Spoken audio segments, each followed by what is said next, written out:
Yo, what's poppin', boys and girls? You got your boy Nandra here. Welcome to another video. So for this video, this is gonna be the long-awaited, much debated game 4 of my GP. Now the game 4, as I said before, and for those of you who watch the stream live, you'll definitely know after watching this, this is definitely like the cream of the crop for what happened for all of the crazy things. Like I had to put out all the stops, like Dave being alive, like it was like Goku versus Frieza on my planet Namek. It was like Rocky versus I don't know, like Apollo Creed. Yeah, it was like that. It's just like that.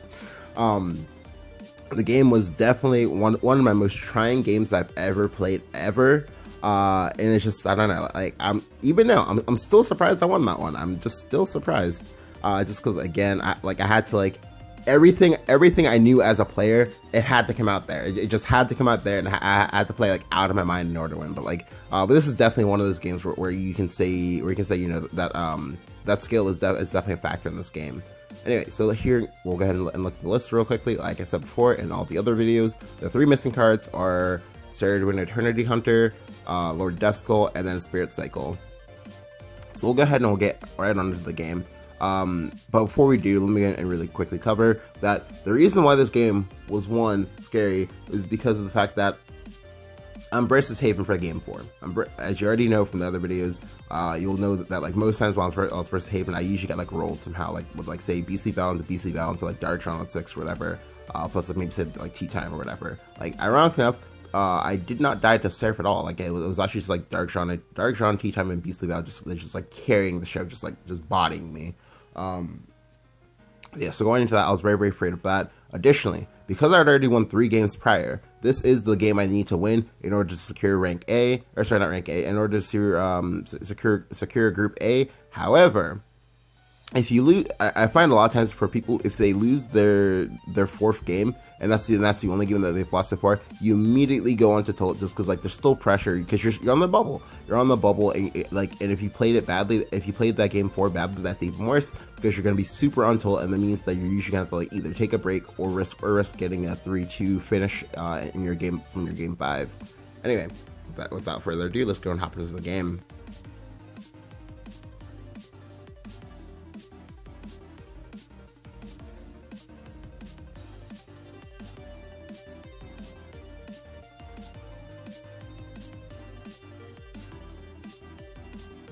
Alright, so my opponent is AA2. So generally speaking, I have a thing about AA players. It's usually one of the following with them. They either just have god tier decks or god tier luck in terms of what they get, or they make a ton of misplays and you just get to steamroll them. It's never one or the other. Or sorry, it's never both. It's just always one or the other, and very rarely do they play well. So, all right. So I kept the Spirit Cycle. Now I know a lot of you guys might be wondering why'd you keep Spirit Cycle on? It doesn't do anything. It actually does. So versus Haven, I want to fight uninteractivity with uninteractivity. I want to go ahead and try to get to as many of the uninteractive tools in my deck as possible. So in this case, Spirit Cycle is one of them. Create Desecration is another. Mordecai is another one. But the Mordecai is going to be like my plan B/C to D of winning, because Haven has a lot of banishes, lots and lots of banishes, from both creature banish to both spell banish, and just yikes. So I pick up 2-drop, but he plays Beastly Vow. As I said before, the Beastly Vow is just really strong versus Shadow, just because Shadow, they don't always play 2/2s, so you can't even just Evo trade. You can't even just Evo trade into it on your first Evo turn most times. And hell, most times when you do, it's still bad. It just a very, very feels bad man card versus this class. But this time I'm fine because this time I actually have a way to get rid of it. So here he plays with the White Tiger, so I actually kind of hope that he maybe, I don't know, play it out like an Ambler or something like that, so I can get aggressive and become the aggressor. But I go ahead and just play out my Skeleton Knight. I'm okay, sure. I gotta make the trade like I'm supposed to. To be honest with you, you might not even have to make the trade. You might not even have to make the trade, but I'm making the trade because the trade is just the safest line, right? So I'll go ahead and make the trade. He then plays out a Holy Sentinel, which actually rewards me for having made the trade, because if I didn't, I was getting a body for that, so that's good. He then plays a Mind You, and I'm like, cool. So now I go ahead and I go for my full clear. Like I said, I don't want to do this in a way that gets me punished for something, so I'll just make the trade here. Like, this does give him initiative, but I have more cards than he does. So if his turn type is kind of ass, that gives me a chance to come back. But unfortunately, he has Marcher's Tea Time. Like, yikes, that's bad. So he smartly does not evolve the Tea Time, and that's good. I like that. And now for this turn, alright. So quick context. With the exception of Jean Beacon of Salvation, every time I was playing these haven games, one of the three things that would happen to me, like I said, is that either Beastly Vow will come out, or Dark Jean will come out, or Tea Time will come out. And I would die to one of the three of those, just because like those cards are very, very difficult for Shadow to deal with.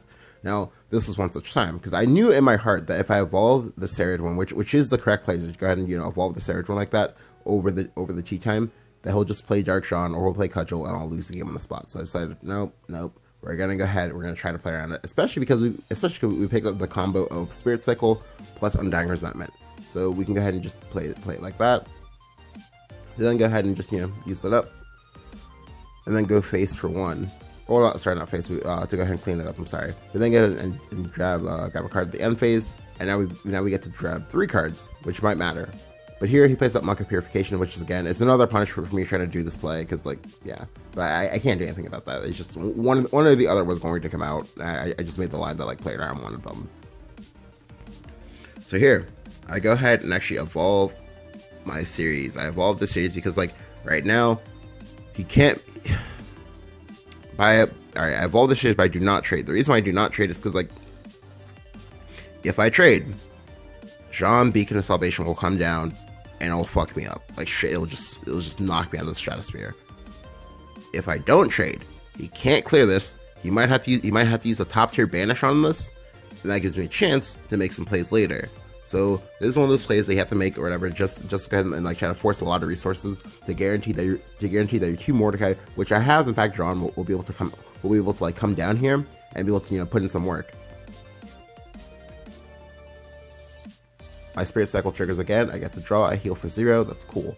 Now, going to this is still, the board state is still very terrifying, because like if he drafted Serenine Hind, he can go ahead and play up the Serenine Hind here and blow me on out of the water, like straight, just like gone, just donezo. So I'm really, really afraid of that. But when he makes the trade, I'm like, okay, cool. Are you gonna play Jean Beacon of Salvation? That's cool. Nope. Instead he plays Dark Jean. I'm like, oh, okay. Yeah. So I was a little bit on tilt because like I said, like in all of these games I'll play into Jean and be sad, and this is one such game. Although the evolve still needed to happen. But here I topped like a Cowie. The Spirit Cycle draws me another card. I'm like, cool, nice, amazing. So the Cowie is great here because one of 2 things will happen. He'll either have to give me his 4/5 and his 5/4, and then in order to let me heal for 0. He'll maybe like say roll a dice, or he can possibly say have an amulet removal as well as amulet countdown fixer as well as the scripture or whatever to make me sad. Now if he manages to remove this without creatures dying, that's bad for me. Here he plays Lexar Sarissa, so this is a mid ground, like because only 1 creature died, but I still take 5, so I can't really complain, right? So this turn is scary for a lot of people. What a lot of people do here is they're gonna just like say, oh, let me go and like slam down Mordecai. But no, I do not believe in slamming down Mordecai this early versus Haven. Like I already kind of know this is gonna be like a long drawn out game that I'm gonna have to like do like a lot of like crazy things to want to like win this game. So I cannot play the Mordecai early. Like even if I have 2 of them, I just can't do it. Just simply because like the Mordecai is how I'm winning this game. No matter what, it's how I'm winning this game. And like simply just because like my deck does nothing else. So here, when I top deck the Big Soul Hunter, courtesy of Spirit Cycle, shout outs to Spirit Cycle, putting me in the spot to draw these cards. So as you see now, I'm currently 4 cards ahead of my opponent. That's good. Like I'm able to keep up on a lot of his bullshit. So what I go ahead and do here is that knowing that if I can't get tall here, and I can't simply like not clear that board, right? So I'll go ahead and actually play up the young Big Soul Hunter. I'll use up my 6 Necro. Then from there, I'm gonna go ahead and play out Cerberus. The hand puppets are really, really good. If I want to get Mordecai to come out, Mordecai 1 has to be at full HP. 2, he can't have creatures in play, and then 3, he needs to be kind of like lowish on hand. So I do this. then I already kind of know what two of the 6 cards in his hand. He's gonna be 6. He's about to draw.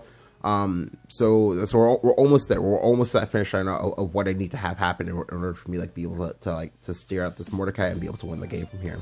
And these hand puppets are part of them. Now, unfortunately for me, I do play into the tea time, but I don't have a choice. I literally didn't have a choice. Like, he just had a lot of pressure on me. Here he plays the Judge of Retribution, and then he banishes not serve. I'm like, okay, did you misplay here? What's going on? I don't, because I actually have in fact had people misclick things like this versus me. I'm like, oh, did he just throw? Is there a chance for me to come back from this spot? But no, he has Angel of the Word. I'm like, oh, okay, dick. He then evolves to T-Time for some bizarre reason. I did not understand this evolve at all, and this evolve will actually come back to bite him in the ass later. But he evolves to ping me for 3. I'm like, okay, sure. Are you just believe I can't clear this board? Okay, that's fine.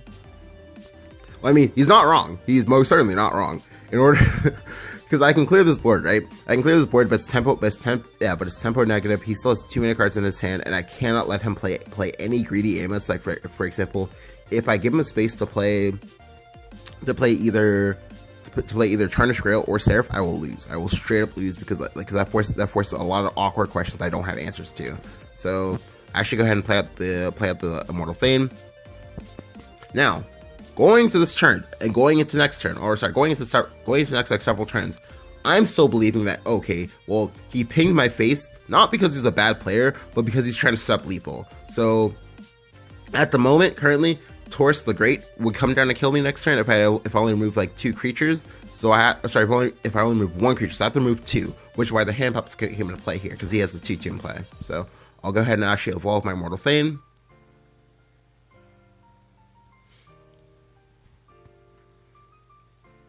To then go ahead and trade.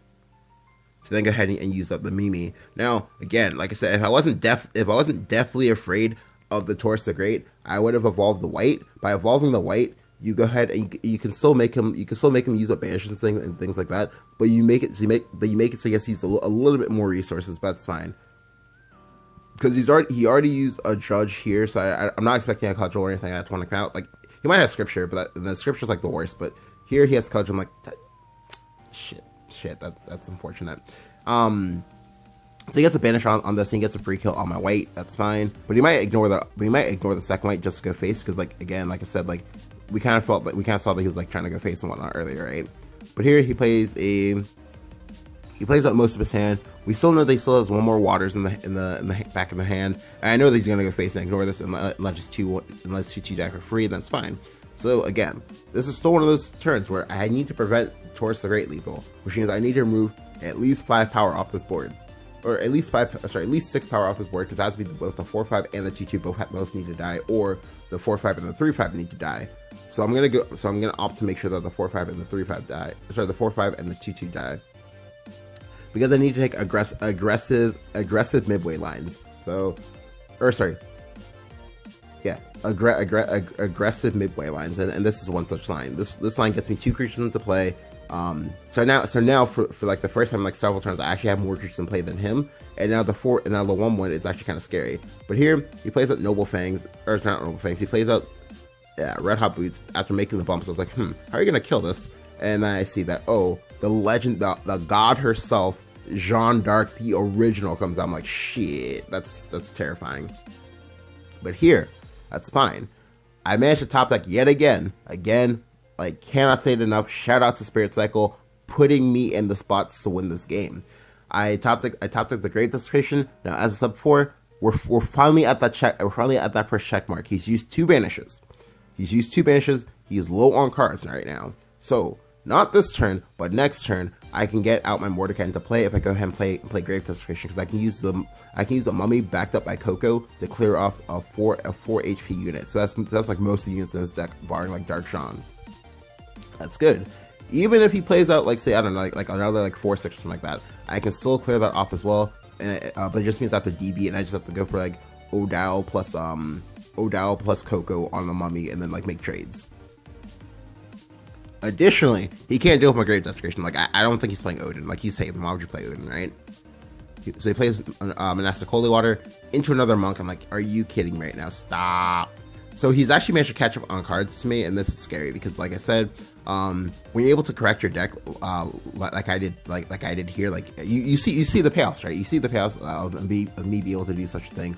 But it's all the same is also true for him, because I still don't know exactly what he got. I know exactly what I got and what I can deal with, but if I don't know what he got, if he has Light Hint here, if he has Accelerant, if he has Skull Feint, I will probably lose this game. So it's still terrifying, just absolutely terrifying. But here I go and play up the young Odile. Like I said, still afraid of the lethal, so I'll go ahead and make the clear this way. Nice thing is that yet again, this forces more removal from him. And that's good, because it means that, like I said, next turn my Mordecai can probably come down. I'm still not in the best spots, but that's fine. We'll deal with it. But here he slams on the young god Baha. I'm like, okay, sure. I would not have done this, but that's fine. I guess he just didn't have an answer. He was like too afraid of like taking damage here. That's fine. It's still scary though, because like I said, I don't have an answer. He knows I don't have an answer. Like I literally have never had an answer to this. So I could use the Odin, yes, but like I said, I will never use the Odin. Odin's very tempo negative because, like I said, because we've been so far behind, we still have to keep making lines like this. So we're gonna claw our way back into the game, and then and it's like paying off here. Like so far, we've been able to like make the correct plays. Been able to just like slowly but surely edge our way back from the brink of the abyss. I'll go ahead and actually finally get the slam down my Mordecai here. The Mordecai does not die in play. He needs to have like a banish to get rid of it. Although I'm still, I can still die here. I could definitely for sure die. So the ping lands, thankfully not on the Mordecai itself, because I still have to be afraid of like so like say like Star Torrent plus like Scripture or something like that. But here he shows me that he's a bad player because he or maybe that he's just BMing. I don't actually know. But yeah, he's instead of healing his face, he's actually healing his Bahamut, which is at full HP. I don't really understand what's going on with that. Or maybe he meant to do it afterward. I don't know. I don't know. But yeah, at any rate, he's digging for lethal. I'm like, okay, that's scary. Now, after he plays the fourth monastic holy water, I realized that he's now drawn more cards to me. This is both good and bad. It's good because as you see here, he clearly has more gas and more options than I do. However, it's also bad because if he did not draw gas, and I'm somehow able to deal with his like monstrous board, this puts me in a spot where I can possibly like bullshit my way into a win next turn. Well, not like next turn, but over time by just going for fatigue. Until he played the Valhalla in general, I'm like, shit, that's scary. For those of you who don't know, Valhalla in general, it's a 6-mana 3/3 that gives something else +3/+3 and rush. So in this case, he's able to break my board stall. Is a logic of face, and now I'm put on notice again. You don't clear this board, you die. He then trades into my Andrelphus. I'm like, cool, nice. So again, like I said, I stay alive for now. I get a zombie at the end. That's good. Now, when I pick up the Voices of Resentment, like prior to me picking up the Voices, I was like, shit, I lost this game. I guess I should start prepping for Game 5, right? But always believe in the top decks, man. Always believe in the top decks, my friends. I top deck the Voices and like, yeah, like I just like start like fist pumping. It was a very very emotional part. Anyway, so I go and play the Voice of Resentment. I get the Bane. I go and make the trades. I clear his 5/4 to get my Mordecai back. I clear off his 7/5. I clear off his Bahamut. So due to the way he slammed down the Bahamut, I know that that's probably his only out. So I go ahead and do this again. Now, unfortunately for me, I was not able to clear this off, which means he can banish us now. And unfortunately for me, he does actually have the banish. I'm like, shit, this game's not over yet. He then plays out Tarnished Grail. I'm like, shit. So going into this game, yes. So far, he has not played a single Amulet Accelerator. However, now, if he plays one, it loses me the game almost immediately. Like, granted, this is nothing new. However, in this case, it's a little bit different because of the fact that, like, some of the cards they get from Tarnished Grail, such as, say, Silent Rider, and Disadaptation, I cannot deal with those at all. I simply just cannot deal with those at all. I'm like, okay. So now, this turn is also important. A lot of people would have Odin that immediately. I'm not one of those people. I'm actually being pretty greedy here, but like I said, this is one of those lines to win. Like I don't want to play like too scared, just because like if he has the accelerants, he has the accelerants, but like there's been so many turns of him not having having an accelerant that I want to put myself in a spot where I can like still win, and still be able to still be able to get through this. So against the Mordecai, I'm like, all right, let's do this right. Let's do this right. Here he plays that second turn script. I'm like, shit, do you have another scripture? Please don't have another scripture. He doesn't have another scripture, though. So this is good. This is good. So now, because he has two of these out, I'm like, okay. Obviously now, we're gonna go ahead, we're gonna remove one of these. So I go ahead and play up the young Odin. I'm like, nice. We go ahead and we put him down. We put him right on down to 6. That's amazing. We get to go face. And now, because he played these for two consecutive turns, I believe that he's probably dead here. And yeah, on turn 17, we're able to finally get here. Let's do this right. Mordecai came through. Mordecai came clutch. Odin came clutch. Just too scary. Too scary. Too hot. Yeah. And through a lot of blood, sweat, tears, and like a little bit of luck that we gained from playing to a spot where we're able to like put ourselves in a spot where we'll be able to get all this top decks. So just reducing the cards in our deck by 3 because of the Spirit Cycle. We're able to somehow take it over my opponent in a game that honestly many people, including myself, did not think was possible for me to win, and just get there. Like, this is just one of those games where, like I said, like you could clearly see that I was on favor. Like literally, I think like very few of the cards that my opponent played were not bombs. Like he got Bahamut, he got 2 Tarnished Grails, he got Valhalla in general, he got a bunch of like big ticket amulets or whatever. And yeah, I'm still able to outplay him in an unfavored matchup and still be able to take the win. I was just good. Like my opponent really didn't even like misplay that much either. Like I think the only like big misplay was the whole healing the Bahamut instead of healing face. Yeah, like, and in the end, that one did cost him because it put him in range to die no matter what, going to the next turn. So it's like kind of cool. Yeah. If you guys enjoyed the video, go ahead and leave a like, go ahead and subscribe, and let me know what you thought about the GP games down in the comments below. Did you guys like them? Did you guys hate them? Do you guys want to see more? Thank you guys for watching, and I'll catch you guys next time.